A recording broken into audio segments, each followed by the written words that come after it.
República. Ahora tiene el uso de la palabra el licenciado López Vadillo Adolfo.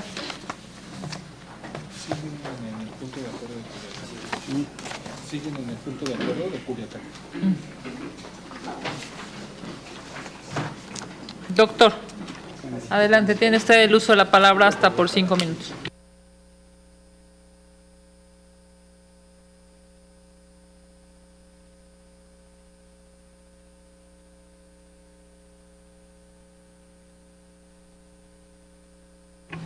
¿Se escucha? Senadoras y senadores, muy buenas tardes. En primer lugar, quiero agradecer a esta honorable legislatura la oportunidad de considerarme como aspirante a presidir la Comisión Nacional de los Derechos Humanos. De igual forma, quiero agradecer a las organizaciones de la sociedad civil que apoyaron este proyecto de postulación. Saludo a las organizaciones de la sociedad civil que se encuentran aquí presentes. A continuación, me permito presentar a ustedes un resumen del programa de trabajo que presenté para la CNDH, la cual se divide en 3 grandes rubros. El primero de ellos se refiere a asuntos de interés nacional que requieren una atención inmediata. Una exigencia prácticamente en todo el país es una efectiva seguridad ciudadana. Las personas requieren respuestas prontas frente a eventos cada vez más recurrentes de criminalidad altamente violenta. El primer gran reto es desterrar la falsa percepción de que los derechos humanos son para los delincuentes, y para ello verificaremos que las autoridades encargadas de la seguridad pública cumplan con sus obligaciones de garantizar espacios seguros y de llevar a la justicia a quienes han violado la ley. Se fortalecerá el acompañamiento a las víctimas del delito y de las violaciones a derechos humanos a través de una red integral de atención a estas personas, para garantizar el acceso a la justicia y a la reparación del daño. Las familias de las personas desaparecidas tendrán un acompañamiento en su exigencia de conocer la verdad y alcanzar la justicia. Y además se dará seguimiento a la creación de las comisiones locales de búsqueda de personas desaparecidas. Por contraste a la violencia que sufren mujeres y niñas en prácticamente todo el país, y a pesar de la declaratoria de alerta de violencia de género en regiones de 18 entidades federativas, se evaluará este mecanismo con el fin de impulsar cambios que permitan que dicha alerta cumpla con su objetivo de disminuir la violencia feminicida. En otro contexto, se promoverá el derecho a un medio ambiente sano con un enfoque de corresponsabilidad social. En este sentido, se impulsará una agenda para sensibilizar a las empresas sobre su responsabilidad en materia de derechos humanos. El segundo rubro tiene que ver con la plataforma de trabajo institucional para una nueva etapa. El ejercicio responsable y efectivo del presupuesto será el principio fundamental que rija la actuación del organismo. Se implementará un sistema de gestión de calidad que cumpla con los requisitos de la norma ISO 9000-2015 para certificar el procedimiento de queja y permita reparar rápidamente los derechos humanos conculcados. Impulsaremos la certificación en la norma en igualdad laboral y no discriminación para incorporar la perspectiva de género y la no discriminación al ambiente laboral del organismo. Se propone descentralizar la 4ª y 5ª Vistoría General para trasladarla a entidades federativas con alta presencia de comunidades indígenas y migrantes respectivamente, y para fortalecer el derecho a la información. Durante la primera etapa de la próxima administración se propone una reunión semanal con medios de comunicación. Tercer rubro, fortalecimiento del sistema no jurisdiccional de los derechos humanos. Como presidente de la Federación Mexicana de Organismos Públicos de Derechos Humanos, observé la necesidad de fortalecer el trabajo conjunto de los organismos públicos de derechos humanos. Por tal motivo, lograremos el liderazgo laboral necesario, respetando en todo momento la autonomía de las instituciones. Fortaleceremos el trabajo y la colaboración con las organizaciones de la sociedad civil e impulsaremos una Contraloría Ciudadana que vigile la actuación del organismo. Promoveremos la cultura de la paz y de la legalidad a través de una campaña permanente de revalorización de las normas y de las instituciones para garantizar el respeto integral a los derechos individuales y colectivos. Senadoras y senadores, los organismos públicos de derechos humanos no son opuestos a los objetivos del Estado. Por el contrario, complementan sus fines y contribuyen al cumplimiento de sus obligaciones. Mi perfil académico y profesional, pero sobre todo mi compromiso social, sustenta mi aspiración a presidir la CNDH, para impulsar una nueva etapa que potencia al organismo como una institución dinámica, abierta al diálogo y al trabajo conjunto con las personas, con las instituciones, con las autoridades, para cumplir con las legítimas exigencias de la sociedad contemporánea. Como titular de un organismo local, ya lo hicimos. Logramos posicionarlo a nivel nacional y a nivel Iberoamérica como un organismo comprometido con el respeto y la protección de los derechos humanos, salvaguardando en todo momento los principios de legalidad y autonomía. Muchas gracias. Muchas gracias. Doctor. Gracias. La pregunta de las ONGs es: ¿qué opina de la situación de los derechos laborales en nuestro país? Y el caso práctico es el siguiente. Una comunidad indígena se encuentra ubicada en las laderas de una montaña. Sus más de 1000 habitantes la han venerado durante generaciones, considerándola sagrada, pues los provee de la fauna que cazan y contribuye al ciclo del agua para que puedan regar sus cultivos. El ritual más importante para su cultura se celebra una vez al año en la cima del monte. El Estado logró una concesión minera a una empresa extranjera para la extracción de recursos de dicha montaña. Esto generará 500 empleos directos y más de 2000 indirectos, favoreciendo además el desarrollo comercial de la ciudad cercana con alrededor de 100,000 habitantes. La comunidad presentó una queja ante el organismo protector de derechos humanos por el impacto que generaría su forma de vida, así como la pérdida de sus lugares sagrados. En caso de ser usted ombudsperson de este país, ¿qué decisión y criterio adoptaría? Gracias. En primer lugar, debo reconocer que el avance que ha tenido la Comisión Nacional de los Derechos Humanos a partir de la reforma de 2011, donde dio competencia en materia laboral, actualmente la CNDH tiene dos grandes competencias, que es la jurisdiccional y la electoral. Por tal motivo, en materia laboral, sí tiene competencia para conocer asuntos de este carácter. Así es que, obviamente, la CNDH está abierta y tiene que estar abierta a recibir quejas por presuntas violaciones a derechos humanos en esta materia. En cuanto al asunto práctico, quiero comentar que los derechos humanos no son opuestos al desarrollo. Sin embargo, es necesario analizar los casos concretos. Y en el caso que usted plantea, senadora, en caso de que se llegaran a evidenciar violaciones a derechos humanos en contra de un pueblo o comunidad indígena, sin duda emitiríamos una recomendación. Y esta recomendación iría encaminada, en primer lugar, a reparar los daños causados a la comunidad indígena. También se daría vista, por ejemplo, al órgano interno de control en contra de las autoridades o de los funcionarios públicos que llevaron a cabo dichas acciones que vulneraron los derechos humanos de esta comunidad indígena, y en caso de verificar que existieron actos que pudieran considerarse como un delito, también se daría vista a la Fiscalía General de la República. Pero aquí lo más importante es que los documentos recomendaciones de los organismos públicos de derechos humanos deben contener medidas de prevención y no repetición de violaciones a derechos humanos. También solicitaríamos que se emitiera una circular a todos aquellos servidores públicos que intervinieron en la autorización de estas obras que vulneraron los derechos humanos, para que se conduzcan con apego a la ley, con apego a derecho, y no se vulneren los derechos humanos. De igual forma, se solicitaría la capacitación a los servidores públicos para que respeten los derechos humanos de los pueblos y de las comunidades indígenas. Y finalmente, solicitaría un enlace para que las dependencias involucradas en el caso en el particular dieran seguimiento hasta el total cumplimiento de la recomendación. Muchas gracias, muy amable. Senadores, por favor. Bienvenido. Gracias, senador. En materia de idoneidad, ¿nos puede responder usted si ha tenido conflicto de intereses en empleos anteriores? No, ninguno, senador. Los trabajos que he desempeñado han sido siempre respetando la legalidad. Gracias. ¿Cuenta con algún conflicto de interés en el presente? Ninguno, senador. ¿Está o ha estado involucrado en casos de corrupción o fraude? Ninguno. Siempre he sido respetuoso de la ley, senador. Por su respuesta, gracias. Gracias, senador.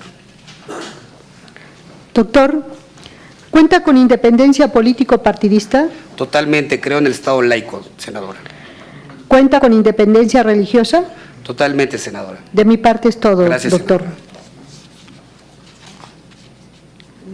¿Le seguimos? Buenas tardes. Hola, senadora. En caso de ser electo titular de la CNDH, ¿presentaría y haría pública su declaración 3 de 3? Así es, senadora. Las propiedades con las que cuento han sido resultado de un trabajo de 15 años, de más de 15 años, senadora. ¿Ha sido señalado, denunciado o cuenta con una sentencia condenatoria por violencia familiar o delitos sexuales? Ninguno. Soy respetuoso de los derechos familiares y de todas las personas. ¿Ha sido señalado, denunciado o cuenta con sentencia condenatoria por incumplimiento a sus obligaciones alimentarias? No, ninguno. Soy respetuoso de los derechos familiares, vuelvo a repetir. ¿Ha expresado opiniones públicas en medios o redes sociales contrarias a los derechos humanos? No, al contrario, me dedico a promover y defender los derechos humanos a través de mis redes sociales. Gracias. Doctor, en su experiencia, ¿está comprometido con la progresividad de los derechos humanos? Totalmente. Me parece que el principio de progresividad de los derechos humanos tiene que ser la base fundamental para el desarrollo de estos en nuestro país. Es fundamental. Los derechos humanos no están peleados con el desarrollo, son parte de los derechos humanos. Hay un derecho humano que se llama derecho humano al desarrollo y se basa en la progresividad de estos derechos. Esto es redundante. ¿Ha trabajado con víctimas de violaciones a los derechos humanos? Sí, tengo la oportunidad de trabajar durante 15 años en el sistema Ombudsman mexicano, iniciando en la Comisión Nacional de los Derechos Humanos, en la Quinta Visitaduría en la frontera norte, trabajé directamente con el tema migratorio, y en el estado de Puebla como Ombudsman trabajé con prácticamente todos los grupos en situación de vulnerabilidad. Bien. ¿Cuenta con capacidad de diálogo con sociedad civil, academia, colectivos, entre otros? Hoy formo parte de las organizaciones de la sociedad civil y soy académico, y obviamente tengo esta facilidad de transmitir mensajes hacia las organizaciones de la sociedad civil y con la academia también. ¿Cuenta con la debida imparcialidad respecto a familiares y amistades cercanos? Totalmente. Me parece que los círculos sociales, personales y laborales de una persona tienen que tener su justa dimensión. ¿Cuenta con aportaciones en el campo de derechos humanos? Sí, totalmente. Quiero comentarle, senador, un análisis que hicimos cuando fui presidente de la Federación Mexicana de Organismos Públicos de Derechos Humanos. Hicimos un análisis con perspectiva de género del reglamento que regula los cerezos en Puebla para reconocer los derechos de las mujeres internas. Ese trabajo lo presentamos en la Federación Mexicana de Organismos Públicos de Derechos Humanos con la finalidad de que todas las comisiones estatales hicieran el mismo ejercicio y presentar las reformas correspondientes. A su vez, ese mismo trabajo lo presentamos en la Federación Iberoamericana del Ombudsman, y la mesa de trabajo de mujeres, de la red de mujeres de la FIO, nos encargó elaborar un análisis de 20 países a nivel nacional para poder homologar las leyes que regulan los cerezos en estos 20 países que forman parte de la FIO. Esa ha sido la última aportación que hicimos en materia de derechos humanos a nivel Iberoamérica.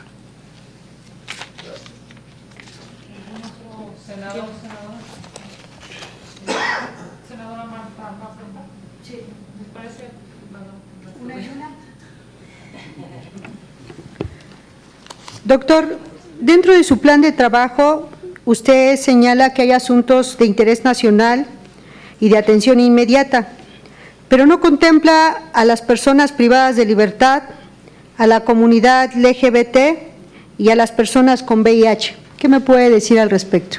Sí, comentarle, senadora. Gracias, doctor.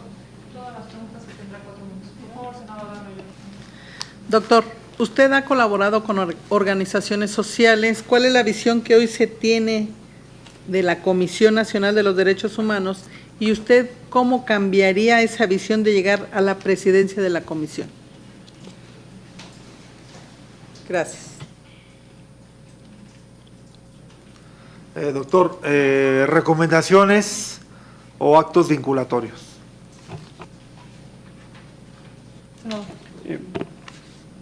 Usted fue presidente de la Comisión de Derechos Humanos de Puebla 8 años. Sí. Y hay organismos de la sociedad civil en su entidad que han mencionado que fue muy poco productivo en cuanto a recomendaciones. Sí. Y que hubo pues omisión o silencio de las violaciones más graves en los gobiernos como los de Moreno Valle. ¿Puede usted darnos algunos ejemplos de las recomendaciones particulares de las violaciones graves cuando el gobierno de Rafael Moreno Valle, por favor? La segunda es, ¿qué opinión le merece la creación de un mecanismo internacional contra la impunidad de México? Y la tercera es, como usted nos dijo, lleva muchos años de ser servidor público. Si ha presentado su 3 de 3 y si no la ha presentado, ¿por qué? Y en su caso, ¿qué faltaría para que la presentare? ¿Me puede repetir la tercera pregunta, por favor? Usted ha sido servidor público muchos años. No. ¿No? Si ha presentado la 3 de 3 o no la ha presentado, la ha hecho pública, y si es así, ¿por qué no? ¿No? De ser el caso, quisiera que nos explicara. Por supuesto, entendemos que si fuera el caso usted la presentará, pero me gustaría saber la situación anterior. Gracias. Buenas tardes. En el sentido de lo que decía el senador Emilio Álvarez y Casa, en el 2014, cuando usted estaba recién llegado a la comisión en el estado de Puebla, hubo un caso en el que 31 activistas acusaron directamente al gobernador Moreno Valle de represión. Me gustaría saber cómo atendió usted las demandas de esos 31 activistas, porque únicamente pudimos encontrar las 26 recomendaciones que destinó a un solo servidor público de esa administración. Y también me gustaría saber cuál fue la respuesta de la comisión a su cargo en torno a la ley Bala, también del 2014, porque no encontramos ningún pronunciamiento. Gracias. Gracias. Buenas tardes. Mi pregunta es, ¿con qué acciones garantizará la perspectiva de género a periodistas y personas que ejercen libertad de expresión que sean agredidas? Y la otra es la misma que mis compañeros o parecida, porque hay organizaciones de la sociedad civil que cuestionan su desempeño al frente de la Comisión de Derechos Humanos del Estado de Puebla. ¿Qué nos puede decir al respecto? Gracias. ¿Algún otro senador, senador? De no ser así, doctor, tiene usted 4 minutos. Gracias, para la respuesta. senadora. Bueno, en primer lugar, senadora Marta, obviamente el formato de presentación de este programa de trabajo hablaba de 5 minutos y un formato de 10 páginas. Pero quiero comentarle que tenemos un plan de trabajo donde se incluyen precisamente estos grupos sociales en situación de vulnerabilidad.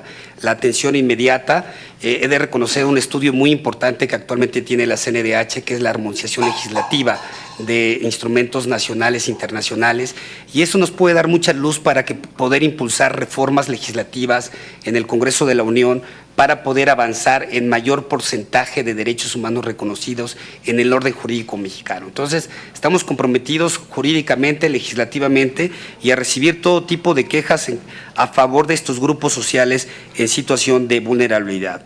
A mí me parece que la visión de las organizaciones de la sociedad civil hacia la Comisión Nacional de los Derechos Humanos es buena. Sin embargo, puede mejorarse. ¿Cómo? Propondría yo un cambio de denominación que se llamaría Defensoría del Pueblo, y haciendo un análisis comparativo entre la Defensoría del Pueblo, por ejemplo, de Argentina con la CNDH, prácticamente las funciones son las mismas. Cambian jurídicamente, por ejemplo, que la elección del ombudsman en Argentina intervienen 7 diputados y 7 senadores, en México es diferente. Pero lo que yo pondría aquí sería que la CNDH, además de investigar presuntas violaciones a derechos humanos, también investigara intereses reconocidos, intereses legítimos reconocidos en materia administrativa. Ese sería el plus que tendría la Defensoría del Pueblo en caso de que en México se llegara a cambiar el nombre y se quisiera dar una nueva cara a la Comisión Nacional de los Derechos Humanos para fortalecer la visión de las organizaciones de la sociedad civil. En relación a las recomendaciones, quiero comentarle, senadora, que la ley de los organismos públicos de derechos humanos establece cuáles son los parámetros que tienen los visitadores adjuntos, los visitadores generales, para poder en determinado momento concluir una queja. Y una de esas uno de esos parámetros para conclusión es la resolución durante el trámite. Esto significa que no es necesario llegar a una recomendación cuando en determinado momento se han cumplido con las exigencias y no sea una violación grave a los derechos humanos, porque la ley establece que cuando hay una violación grave a los derechos humanos, cuando se trata de la vida, la libertad o la integridad de las personas, necesariamente tiene que haber un pronunciamiento a través de una recomendación, pero cuando se trata de cuestiones de carácter, por ejemplo, administrativa, puede resolverse durante el trámite, y es por ello que bajaron las recomendaciones. También e implementamos las conciliaciones en Puebla como medio de resolver conflictos, y también porque la comisión a mi cargo fue autónoma. Antes era un organismo descentralizado y el gobierno del estado exigía 70 recomendaciones por año, independientemente del número de quejas que se recibieran, exigía 70. Cuando ocupé el cargo de la comisión estatal, esto cambió porque fue un organismo autónomo y se emitieron las recomendaciones que debieron de emitirse conforme a la ley. En cuanto a las organizaciones de la sociedad civil que hacen este tipo de señalamiento, obviamente quiero comentarles que durante estos 8 años la comisión a mi cargo estuvo las puertas abiertas para todas las organizaciones de la sociedad civil. Se recibieron quejas, se resolvieron durante el trámite.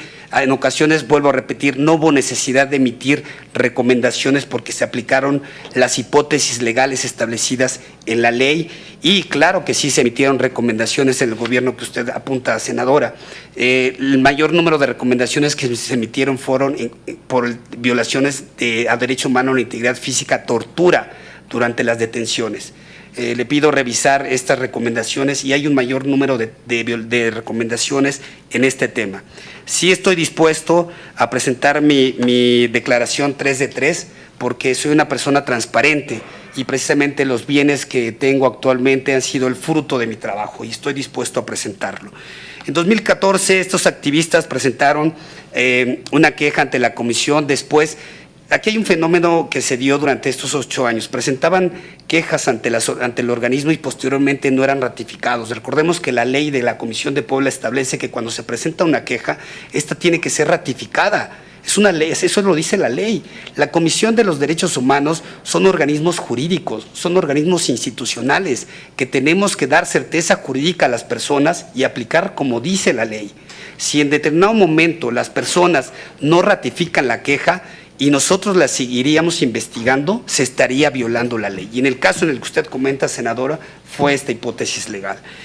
Finalmente, el proyecto a la perspectiva de género en cuanto a periodistas y personas, yo estoy convencido que es necesario impulsar en nuestro país políticas públicas, reformas legislativas para poder fortalecer los derechos de las mujeres. Es fundamental este tema.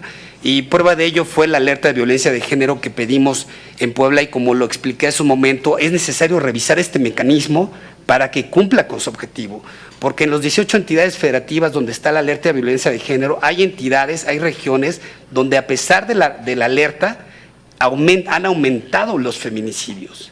Entonces tenemos que revisar esta ley para poder presentar mecanismos de solución, para sentarnos con las autoridades, para sentarnos con las organizaciones de la sociedad civil y juntos presentar propuestas de reforma legislativa, de políticas públicas, para poder evitar este tipo de violaciones, y no solamente para periodistas, sino para todas las mujeres en este país. Y finalmente, a las organizaciones de la sociedad civil, quiero comentarles que este proyecto ha sido impulsado por diferentes organizaciones de la sociedad civil. Reitero y agradezco el compromiso de todas las organizaciones. Celebramos más de 250 convenios de colaboración en Puebla para trabajar de la mano con las organizaciones de la sociedad civil. En caso de ser presidente de la Nacional, me comprometo a unir esfuerzos con todas las organizaciones de la sociedad civil del país para escucharlas y trabajar de la mano por los derechos humanos de todas y de todos los mexicanos. Muchas gracias. Muchas gracias por su presencia en el Senado. Doctor López Vadillo, gracias por estar aquí el día de hoy. Muy amable. El siguiente turno es para el doctor Manrique Santiago Abraham Daniel, si es tan amable.